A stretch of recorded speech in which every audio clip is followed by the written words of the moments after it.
एक बार भगवान गौतम बुद्ध के शिष्य जानना चाहते थे कि मोक्ष कैसे प्राप्त किया जा सकता है। शिष्यों की बात मानकर बुद्ध जी ने एक कहानी सुनानी शुरू की।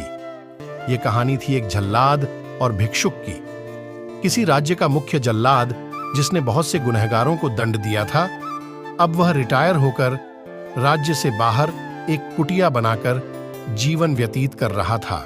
उसे हमेशा लगता था कि उसने कई लोगों की हत्या की है, वह बहुत पापी है।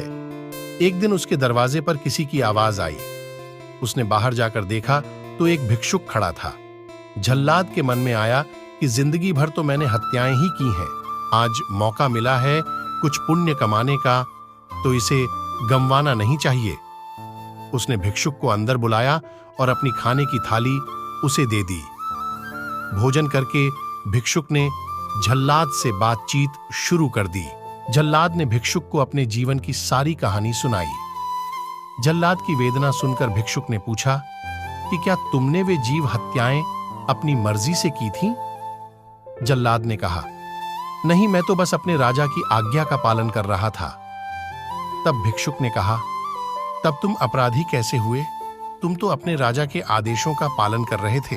जल्लाद को एहसास हुआ कि वह किसी गलत काम के लिए जिम्मेदार नहीं था, उसका कोई दोष नहीं है। इस प्रकार जल्लाद का मन शांत हुआ।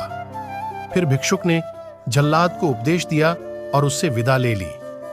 भिक्षुक को विदा करके जब जल्लाद वापस घर में आया, उसकी मृत्यु हो गई, जिसके बाद उसको मोक्ष प्राप्त हुआ।